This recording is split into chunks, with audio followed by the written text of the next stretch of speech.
Hi, I'm Tim. Welcome to WatchBox, and thanks for logging on. We're starting our weekend off and waking up with watches. Everything you see here is for sale. Reach out to tmosso at thewatchbox.com for pricing details, also extra photos of boxes, papers, accessories, any questions you have. We are also looking to build inventory. We buy, trade, sell. We will pay cash. We will pay fast. We will buy your entire collection of watches. If you want to buy, trade, or sell, tmosso at thewatchbox.com is your email concierge. Let's start off with the watches I promised you. 3 big pieces from Rolex. Interestingly, all of them core collection watches. We've got a Sub, a Daytona, and a GMT, and they're all in precious metal or partially precious metal. Now, of the 3, this is probably the watch that I would wear the most, as I like the use of an Oyster Flex strap bracelet here. It's a nickel titanium alloy internally. It's sheathed with rubber on the outside. This model is part of a series that debuted back in 2017, so yellow gold, 40 millimeter, 72-hour power reserve, chronometer certified, 100 meters water resistant, shock resistant, anti-magnetic. The 3-day power reserve energizing a system that involves a column wheel for the chronograph and a vertical clutch for its engagement. There is a lot to love here. The watch is very slim, just over 12 millimeters thick. We'll throw it on my wrist so you can get a sense of it. My wrist is 16 centimeters in circumference, and while I don't ordinarily prefer colored gold, this watch, which is available in white, yellow, and rose gold, actually looks the best to my eye in the yellow gold. Maybe it's the sharpness of the contrast between the black bezel, strap, counters, and the rest of the watch, but something about the combination of black and gold just seems eternally beautiful. Many fine associations, Cornish colors, of course, Steelers colors, and the watch just looks a treat and feels the same on the wrist. Very narrow across the wrist. If your wrist is smaller, this is the one of the 3 to get. Now, the timepieces also include, in addition to our chronograph, a dual time watch. Now, prior to 2018, there had never been a rose gold GMT or a two-tone rose gold and steel GMT, so we got the first of that series that year. Now, this has a 70-hour power reserve, it's 100 meters water resistant, and it has true dual time capability. So what we have here is a local hour hand that can actually advance the date forward or backwards. Note the watch is still ticking. Pull the crown out all the way. Now we have hacking seconds or stop seconds, and you can see that 24-hour second time zone moves right along. The watch is also 40 millimeters in diameter, though it does have a larger presence on the wrist than the Daytona. We have a clasp that includes a clamshell lock and a lift lock system with a 5 millimeter quick adjust built into the clasp body. We'll do a quick lume shot right here. Chromolite blue lume. In fact, we can bring the Daytona back so you can see what it looks like in the dark. Now, the second time zone is quite user-friendly. A lot of folks will never travel, but they have family or friends or business associates in far-flung locales. So having that second time zone in a 24-hour format is a real help. While you can use the bezel for light-duty timing, that's not really its purpose. It is a GMT bezel, 24-hour format with bicolor ceramic insert. The idea is that if you set the 24-hour hand to Greenwich Mean Time, you can use the GMT offset of your destination port or airport along with the bezel to calculate a third time zone.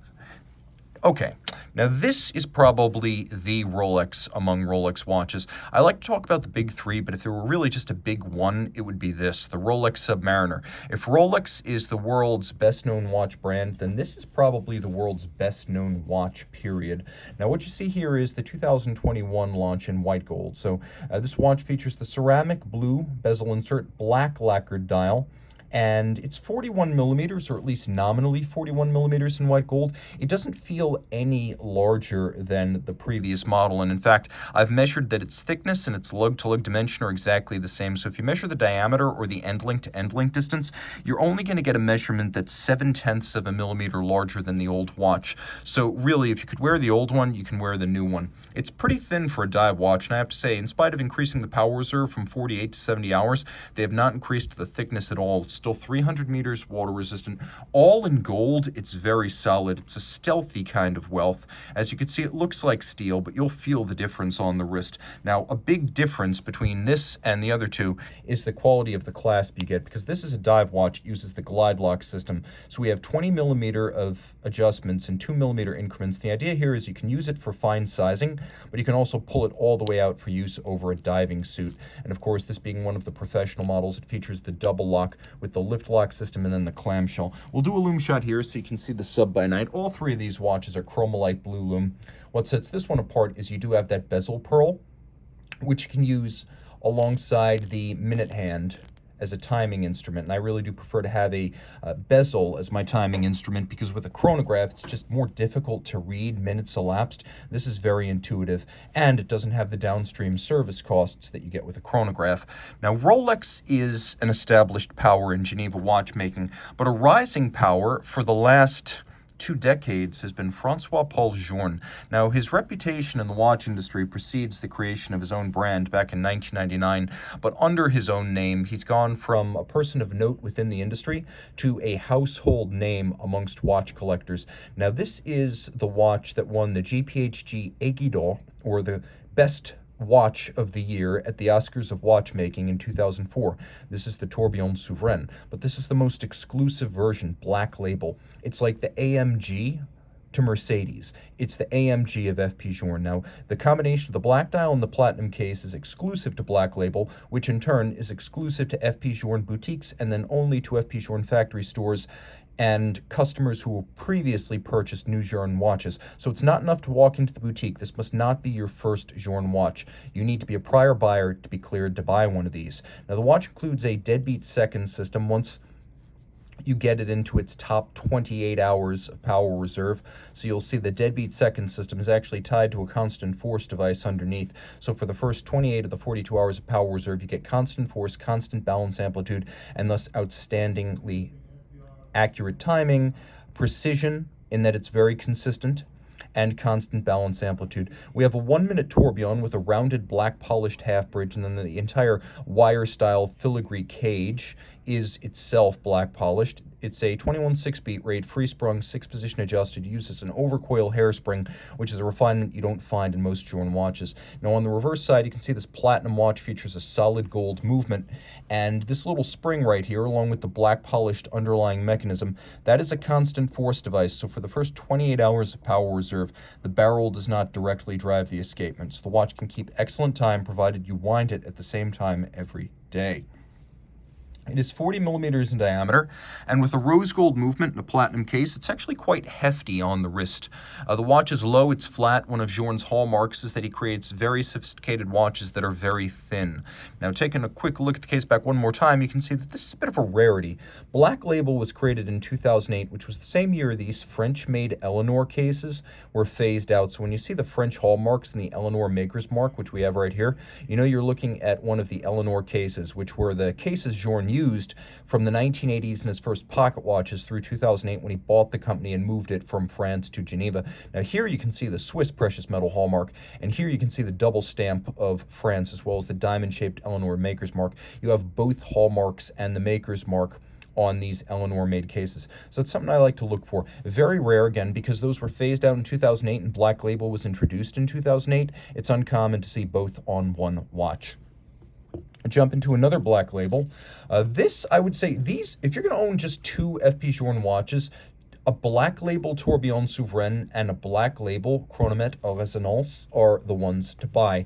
Now, the Resonance Chronometer is a dual time, but that's not really the point. This watch, which was launched in its first version back in 2000, was a world premiere, as FP Journe managed to achieve coupling by resonance of the 2 balances. Previously, this had been achieved on pendulum clocks, but the idea of doing it using a Swiss lever escapement and a balance had been Journe's from the 1980s, but he couldn't get it to work.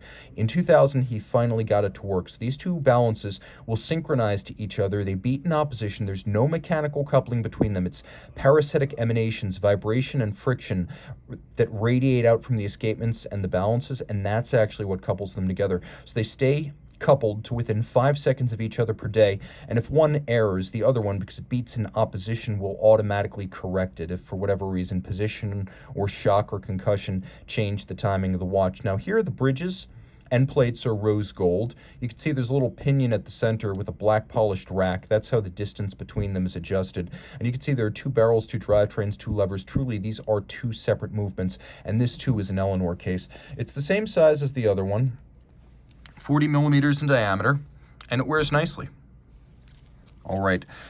I've always said that dual time watches and calendar watches and alarm watches are going to be your most practical complications.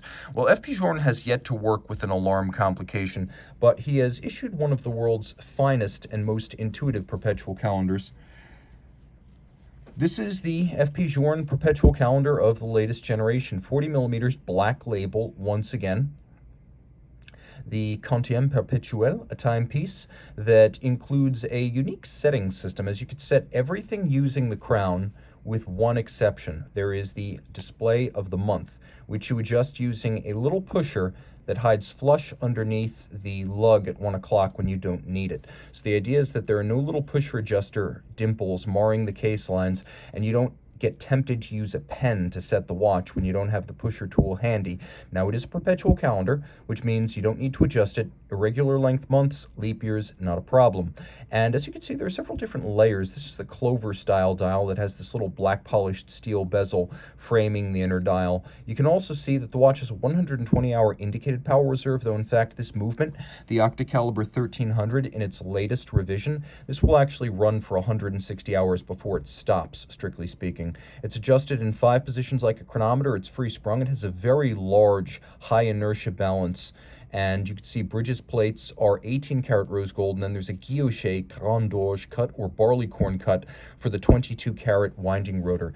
Again, we're talking about 40 millimeter watches, so the size from lug to lug of 48 millimeters is the same for all of these watches I've just showcased.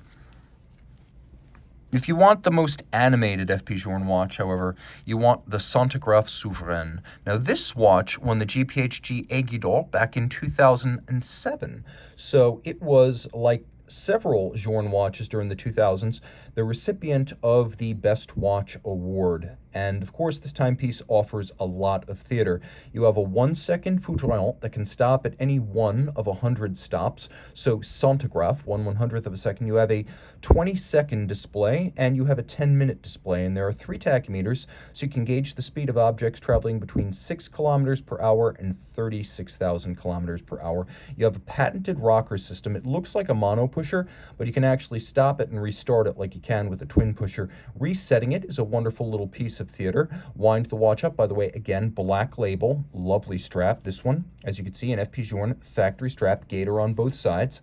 This is a 40 millimeter platinum case with yet another rose gold movement. And this one too is an Eleanor case. So realistically, what you're seeing on the show today, some of the rarest of the rare. The watch has an 80-hour power reserve with the chronograph off, 24 hours with the chronograph on. But remember, the chronograph only has a 10-minute register as its largest scale, so you don't really need to run it for 24 hours. You can see the barrel is at the center of the movement, pride of place, but it's also functional. The chronograph functions are driven off the arbor of the barrel, which is basically the axle at center, and then you can see the toothed edge of the barrel. That drives the time. So by using 2 different drivetrains turned by different parts of the barrel, Vacheron achieved constant amplitude of the chronograph with the chronograph on. So normally a chronograph will lose about 30 to 35 degrees of amplitude on its balance when you engage the chrono function, and it'll lose time. Well, with this system, you lose power reserve, as you would with a conventional chrono, but you don't lose time. The watch keeps the same time, chronograph on or chronograph off. But let's say you love this black, white metal, silver, and red aesthetic. You just don't want to pay Vacheron money. Well, I can help you out, because thanks to Omega back in 2018, we've got a great option. The Omega Speedmaster CK2998. This followed up the similar CK2998 in blue for 2016, and then this case, which is the vintage pre-moon style, this first debuted in the modern era on 2012's first Omega in space, the FOIS. So this is the driver's watch. If the 2016 watch was a little bit more aviation themed, this one is designed to be sportier. The look of a late 60s, early 70s motorsports chronograph. So you get that panda dial, red accents. You can see there's a bit of a step from the outer track for the minutes and seconds to a center dial that's silver opaline. We have vintage-inspired alpha-style hands. We have a ceramic bezel insert. We have a sapphire crystal here. We have a perforated automotive upholstery or driving glove style leather. pin buckle. The case is not the Moonwatch 42. This is a special no crown guard, minimally beveled, squared off design, evocative of, for example, the CK2998 model, and it is 39.7 millimeters. It has a Moonwatch caliber 1861 inside. You can see it's a limited edition, individually numbered. We'll do a quick loom shot here, and you can see it's well loomed. And the watch includes a pulsation scale. So if you stop while counting to 30 pulsations, so you start the chronograph, you're holding the pulse of the patient, you count to 30 pulses, and then you stop the chrono when you reach that point. You can see we're dealing here with just under 200 beats per minute. So that's how you read the pulsation scale. Lamagna-based movement, manual wind, 48-hour power reserve, cam, lateral clutch, very, very tough. This is the movement that is flown on innumerable space missions. So while the watch has a vintage look externally, inside it is a real deal moon watch. No compromise. Now I have three more from Geneva, starting with the very first Vacheron Constantine overseas chronograph. Now this is the model, the 49140, that debuted back in 1999, and it's 37 millimeters in diameter in stainless steel. So if you like the overseas, but you find that the modern version's just a little bit too big, this is going to be the one for you. It has the most elaborately finished bracelet of any overseas model. I'm going to pop this open so you can take a look at that. The bracelet is internally mirror polished, which is one of the most thoughtfully esoteric finishing flourishes I've ever seen on a watch.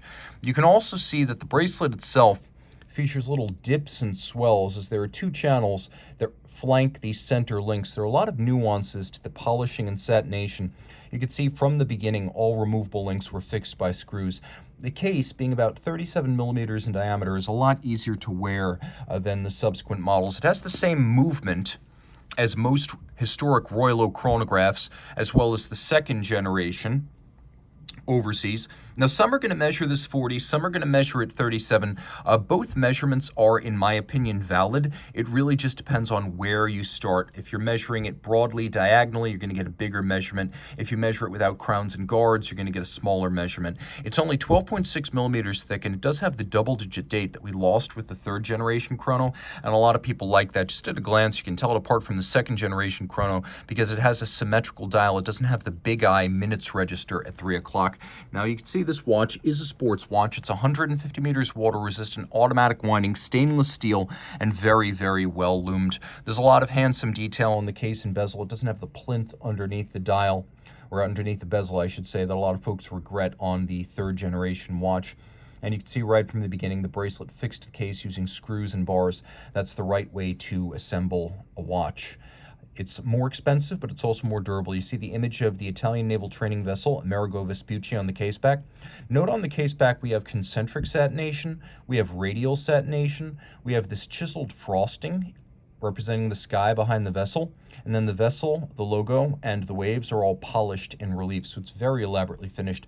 We have an automatic winding, 40-hour power reserve, 5-position adjusted, integrated, high-end chronograph caliber, the Frederic Piguet 1185, vertical clutch and column wheel, and a quick set for the double-digit date. It's a highly sophisticated, well-proven, upper end of the market movement used on everyone from Blancpain to Breguet to Audemars Piguet, Harry Winston, and many, many more. It's a movement that truly fits the image of Vacheron Constantine. Now we have here a watch that launched about a year after the 2016 Overseas Series 3. This is the dual time watch. Rose gold, still 150 meters water resistant, 41 millimeters in diameter. It's got two different display systems. So you have, open everything up here. You have your time at center. You have your date at the base of the dial. And then, in fact, I'll adjust this backwards so it's easier to see. We have a second time zone, a push button date, and an AM/PM indicator. So you can see how with the AM/PM indicator, both of the hands for the hours move in 12-hour circuits. So if you like, you can cover up that second hand, and you can see how the AM/PM system works just like that. So by operating in a 12-hour format, you can clean up the dial and hide the second time zone, but you still know whether your reference time is pointing to, for example, 3 a.m. or 3 p.m. It lets you know quite clearly. It's an elegant solution to a long-standing problem in watchmaking. How can you indicate day and night when your second time zone is in a 12-hour format? Now, this is an in-house caliber with the third generation, all but the ultra-thin 2000V reference use manufacturer movements. And here we have caliber 5110. It's properly sized, it's properly shaped, it's beautifully finished, and you can see this generation of movement features a 22-karat compass rose gold winding rotor with 4 different finishes. It's elaborately engraved and then finished with satination, frosting, polish, and then you can see that there's beveling on its edge. We have Geneva hallmark on both the movement and the case, as this is now a full watch standard, and it's highly anti-magnetic, 25,000 ampere per meter anti-magnetic. Remember, standard anti-magnetic watches per ISO 764 are 4,800 ampere per meter anti-magnetic. This is 25,000 because there is a soft iron ring that encircles the movement and bends magnetic field lines around the hairspring. Now, the watch can be put on a rubber strap that Vacheron makes, so don't worry about this being a 150-meter watch on a leather strap. You can quickly and easily put it on a rubber strap. That's not a problem. Vacheron offers one. In fact, it offers several in different colors. The watch wears easily on my wrist. It's a large timepiece, but it's not huge. It's full-sized rather than oversized. You can see how the watch is loomed. It's actually quite well loomed and easy to read. But I would say my choice among the overseas presented today, let's see if you can guess, it is the overseas self-winding.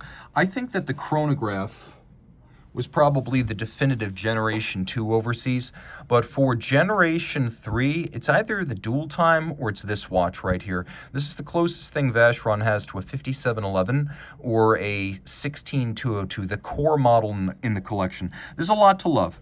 The watch is slim. It's 41 millimeters in diameter. It wears really nicely on the wrist. You can see just how flat it is. No problem fitting underneath the cuff. Being a Vacheron with a black dial, it could easily be your dress watch. There's absolutely no reason this couldn't be your all-the-time watch. Anti-magnetic, 150 meters water resistant, and quite robustly constructed. It is an impressive sports timepiece. Now, in 2018, Vacheron introduced these black dials, and I feel like if you want the best version of this watch, you want to get the black dial or you want to get the discontinued brown dial. Hands, logo, and indices are all in white gold, so they won't tarnish or oxidize over time.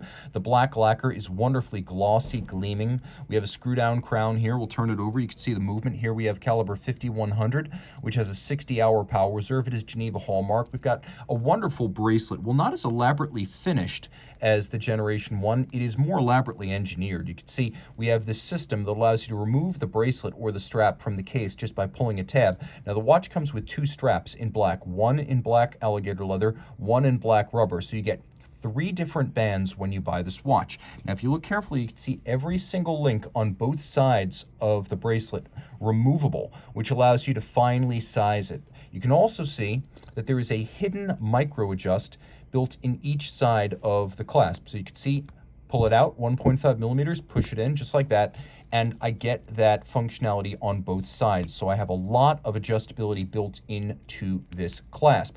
The watch is easy to size, easy to disassemble, and as you can see, quite easy to reassemble as you simply snap it into place. It is probably the most sophisticated of the Holy Trinity luxury sports watches, and I would say that even with a 3-year head start, being able to see what Vacheron was doing and then copy and improve, Longa did not surpass this watch with the Odysseus. I still think if you expand the Holy Trinity to include Longa, even with the benefit of knowing what Vacheron was offering in the segment, Longa did not beat this, making this still the most sophisticated offering among the major names. I think you would need something like a Chapek Antarctique to really compete with the huge feature set and the quality of watchmaking and finish that you get with this Vacheron.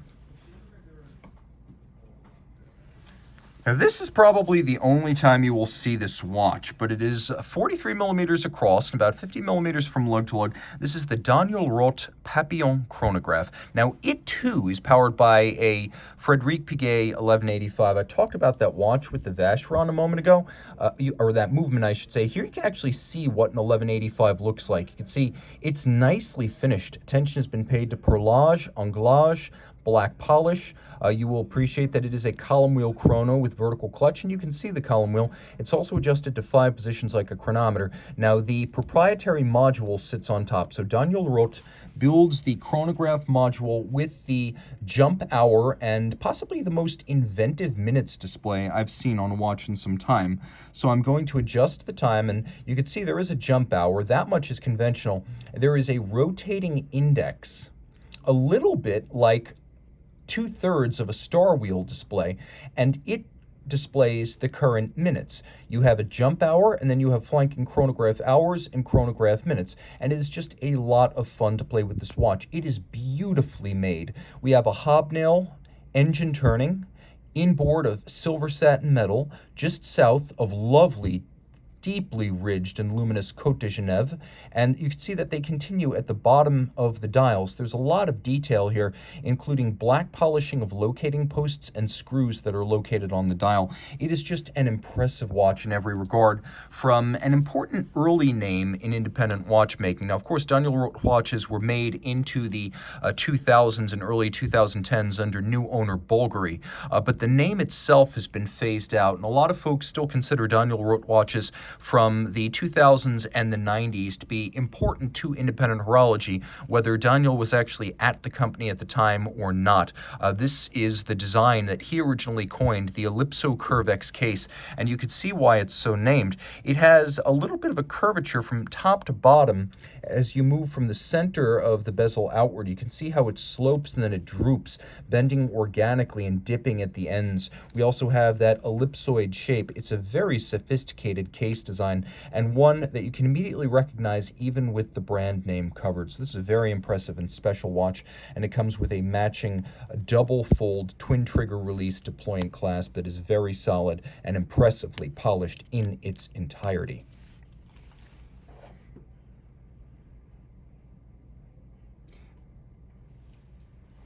That watch, by the way, in white gold. Now, I have 3 in steel that are great deals because I also like affordable watches, and that's exactly what we have right here with this 300-piece 2018 limited edition from Doxa.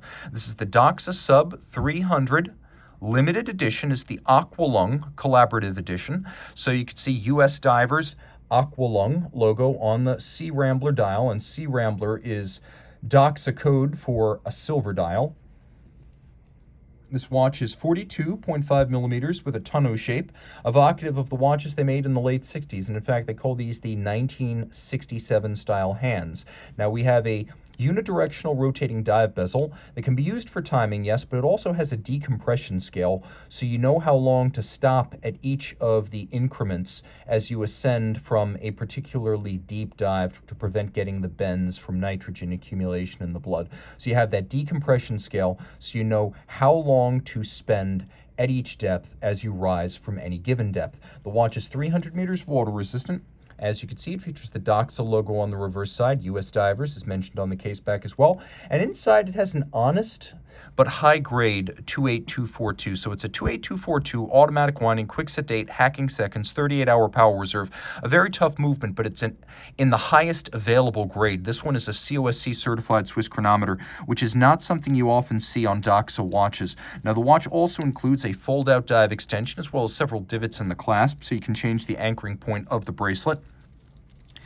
And you can see it uses a beads of rice style. It's also impressively made. As you can see, the removable links are fixed by screws rather than the pin sleeve assembly you would expect to see in the sub $3,000 price point. And that's where this watch was when it was new. It's very short across the wrist, and at 13.6 millimeters thick, it is surprisingly thin. So you could wear this all the time. It's a bit of an aggressive look. It's not quite a Rolex Sub, but this is a timepiece that definitely fits well enough. It wouldn't feel like an encumbrance along the lines of a Rolex Deep Sea. This is a watch you could absolutely wear full time, even with a cuff, again, because of the thinness of the watch. That said, this is also an outstanding all-arounder. This watch at first glance looks like the Bond Seamaster from the 90s, and while it does have that same basic design, this is actually the 007 40th Anniversary Limited Edition from 2002. So 40 years between Dr. No in 1962 and Die Another Day, which came out in 2002, and you can see that at a glance, it looks like a conventional diver 300 meter. When you get closer, you can see the Bond logo, applique on the dial, as well as a repeating 007 motif. You can see the opening sequence imagery that starts every Bond film. You have that view through the rifled barrel of a gun, and you can see 40 years of James Bond. This was the first James Bond branded limited edition, so it carries some significance for that reason. And while 10,007 pieces is not that limited, remember that Omega has made at least 1 million of these watches from this family. So, hey, 10,000 watches by that standard is actually fairly scarce. Now, the watch still wears like it always has, super slim. It's under 12 millimeters thick. These pre-coaxial diver 300 meters were incredibly flat on the wrist. You can see it has the look of a dress watch because of the design of the 5-link bracelet with its rolled shoulders and polished intermediates, but it's a secure sports watch style bracelet. It has a very shallow bezel, which is nevertheless a dive bezel with 120 clicks. We'll do a quick loom shot for both the Doxa and the Omega. Here you can see the entirety of the skeleton-style so-called James Bond hands, well loomed, as is the bezel pearl. And then here's the Doxa, which has a loomed bezel pearl as well, and it actually features more loom on its dial, including the extra loom on the minutes hand. So that 1967 style hand is an oversized patch of loom, so you can easily register. Let's listen to the bezel on the Doxa. I would say that's probably the chunkiest and sharpest feeling 120 click bezel in existence. Rolex and Blancpain are more refined, as is Cartier, but if you want something that's this chunky with this distinct a ratchet, you're going to need a Panerai Luminor submersible, and those aren't 120 click bezels, so this is really as good as it gets. This is also a 120 click. The main difference here is that the bezel knurling is really shallow, so you want to set this one before you dive, before you get your hands wet. Whereas this one, even if your hands are wet or gloved, you can really easily access this super sharp case knurling. Now, the watch that you see here was a revelation back in the 90s because its clasp, made of thick gauge steel, impressed everyone and made the Rolex Submariner and Sea Dweller at the time feel like they were bound by tinsel. The thick gauge continues to the fold-out dive extension, which remains a wonderful option for folding out over a wetsuit, dry suit, or just a thick winter coat or sweater. There are 2 half-sized links to easily size if you have sort of an in-between fit, but you will need a block and a punch to size this bracelet because it uses pin sleeves for adjustment. The watch uses an Omega 1120, which is an ETA 2892A2 in chronometer spec, so it is a very, very accurate and tough movement internally with a 44-hour power reserve. Another extremely affordable and this time complicated steel option comes from IWC of Schaffhausen. Now, this model, the Da Vinci Perpetual Calendar Chronograph, the 3750, was made from 1985 to 2003. This is 39 millimeters, stainless steel, double hinged lugs, and truly, you do have 2 hinge points for a good fit. It's only 46 millimeters across the wrist. It actually uses a plexiglass because at the time they wanted a remarkably domed and lofted curvature to clear all the extra hands on this dial. That's why it uses a diver-style plexiglass. Now, the watch was designed aesthetically by Hanno Böttcher, and it uses the Kurt Klaus Perpetual Calendar system. So I screw the crown out. They don't want you to accidentally set anything, so though it's not a dive watch, it does have a screw-down crown. And now I pull the crown to its setting position, and you can see how I'm able to rapidly cycle. Let me find the detent there. See, I have hacking seconds there. Then I have a quick set system that allows me to rapidly cycle everything, and you can see how even the moon phase moves in sync. And the important thing here is that you can't create an imaginary combination of date, month, moon phase, leap year cycle, and year.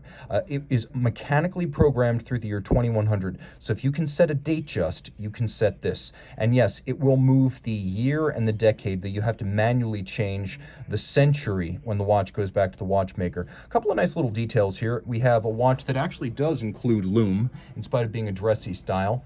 And it has all applique indices, which is upscale, black lacquered base, polished chaptering, strings for each of the sub-registers. This is a German language calendar, so this is the -28 model of the 3750, and you can see it uses an aventurine glass moon phase disc, a lovely detail lost on later IWC Perpetual calendars. Internally, it's the Kurt Klaus module with an IWC modified and IWC regulated Valjoux 7750. And back when these watches were being made, IWC basically tore down the 7750, replaced a lot of the parts, regulated it, and finished it internally. So even without the module, this is a lot of IWC watchmaking. Super compact across the wrist. This is a wonderful option for those who prefer more discreet sizes but still like complications, and in steel, a great deal for a high horology watch. Incredibly, the next three watches are not the culminating watches of this stream. You're actually going to look at three watches that are absolutely beyond belief from Longa, but I have one that surpasses even these. Now, this is the Richard Longa Perpetual Calendar Terra Luna. It is 45.5 millimeters and it is massive. As you can see, this is a white gold watch, and it was the first celestial complication from Longa. So as I set the time, and you can see it uses a regulator dial with a Seifert scale, so 3 overlapping registers, separate hours, minutes, and seconds. It has the panorama datum, or outsized date, but it also has a perpetual calendar, and it has a power reserve indicator at the base of the dial because it has a manual wind 14-day power reserve. Now on the reverse side, you can see as I make these adjustments, the little Earth rotates. Now what you also have is a moon that orbits the Earth in a manner, so to speak, and changes its phase, and the balance represents the more or less fixed position of the sun with respect to the Earth and the moon. Now, if you look carefully, you can see there's a little scale out here that has 24 hours depicted. So if you match up the projected time zones of the Earth, you can actually use this reverse side as more than a celestial complication and moon phase. It's actually a world time function if you look closely. We have a remontoire d'égalité, so in spite of a massive amount of mainspring torque being produced by this watch and its 14-day power reserve, you actually have a system like the Zeitwerk so that you have constant balance amplitude for 14 days and a remarkably over-engineered clasp. Most Longa watches don't have clasps, they have pin buckles, and most that have clasps don't have the trigger-released clasp, and it has another layer of protection to avoid dropping the watch. It has a locking system to lock the strap into the buckle so it can't pull out and result in you accidentally dropping your timepiece. And of course, the finish is everything you expect from Longa. I don't need to wax poetic here. A picture is worth 1,000 words. But let's say 14 days of power reserve isn't enough. Let's say you want a full month.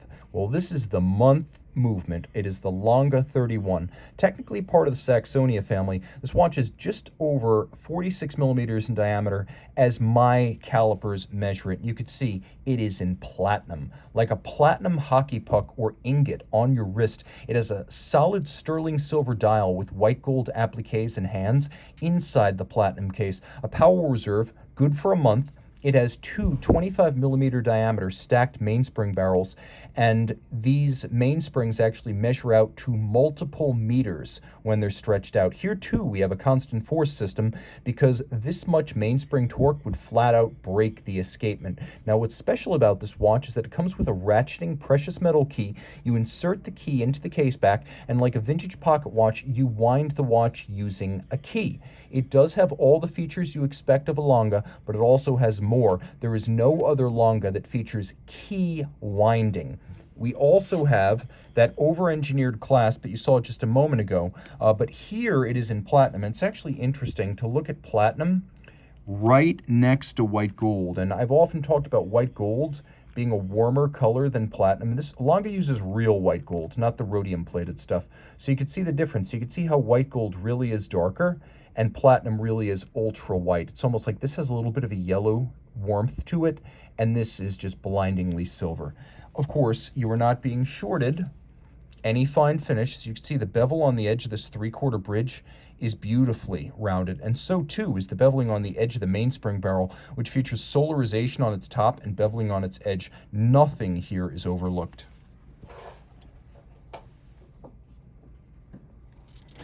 In 2018, Longa gave us the first triple split, and in 2021, it gave us the second.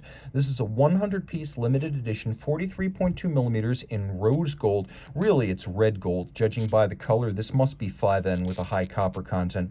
The dial is galvanized blue over a sterling silver base, and this is the world's first triple split chronograph. So the movement is most impressive when viewed from the front, which is an inverse of most Longa watches. I have split the seconds, I have split the minutes, I have split the hours. So whereas a split seconds chronograph allows you to split the seconds up to 1 minute apart, and the Longa double split allows you to split the seconds and the minutes up to 30 minutes, the triple split allows you to split two intervals up to 12 hours in duration. So it can split the seconds, the minutes, and the hours. That's why it is the triple split. Now we'll catch it all up again, and you can see that it is not just a triple split, it is also a flyback chronograph, so you can reset and restart just by pushing the trigger. There is a power reserve indicator at the base of the dial. It is a manual wind, 55-hour power reserve, caliber 134, beautifully executed. You can see it has incredible depth that you'll find on no other Longa movement except the double split. Incredibly, as my calipers measure them, both of them are the same thickness. Well, this is only supposed to be a bit thicker than the double. In fact, I find them both to be about 16 millimeters, really 16 on the nose. Now you can see everything here that is silver is steel. Everything that is golden hued is German silver, nickel, copper, zinc. Everything that's blue is fired oxidized steel, and everything that's violet is a Perpetual. You can even see that the pivots are set in golden chaton held by screws, and that we have both black polished and fired screws. You can see there, but difficult to see, is the freehand engraving on the balance cock. The balance cock is free sprung with an overcoil, and you can see that the watch includes not one but two separate black polished column wheels. It features a unique decoupler system, so when you do stop the seconds and the secondary registers, there's no dragging. Normally when you stop a secondary seconds display with a retropont, you wind up slowing the movement, reducing the amplitude, because the mechanism drags or creates friction while it's frozen. Thanks to a decoupler, this watch suffers no such pitfall, and again, it has a 55-hour power reserve. Throw it on the wrist, and you can see it uses that deluxe clasp we've seen today. You'll never see that clasp on 3 consecutive watches in the same place ever again. It's rare by Longa standards. The watch is big. I can wear it, but actually, I'm a bigger guy than I'm often made out to be in these videos, because if you move further away, you can see my arm's actually quite large. My hand is quite large. My arm, well, there's a lot more to it than you'd first suspect just by seeing my wrist. This wears just fine. If your wrist is the size of mine, 16 centimeters, you're going to have no trouble wearing it. It does have a lot of weight to it, though, and that is very satisfying to me. Now, I recently donated my Zin to a charity auction, so I'm currently wearing this. And if you ask me, what would I want? What is my dream watch? What is the absolute grail? Well, my grail brand is de Bethune, and it has been forever. And my grail de Bethune is the DBD. Launched back in 2006, is a linear calendar with a jump hour, and it is a digital time and calendar system that has a caseback spherical moon phase display sitting on a sea of fired blue titanium. It is manual wind with a 5-day power reserve, and it is a tribute to vintage pendant watches as designed by de Bethune co-founder David Zanetta and engineered by founding watchmaker Denis Flageolet. Now, if you thought Patek was first with the linear calendar last year on the 5236, well, you're wrong. This was the first linear calendar system on a wristwatch.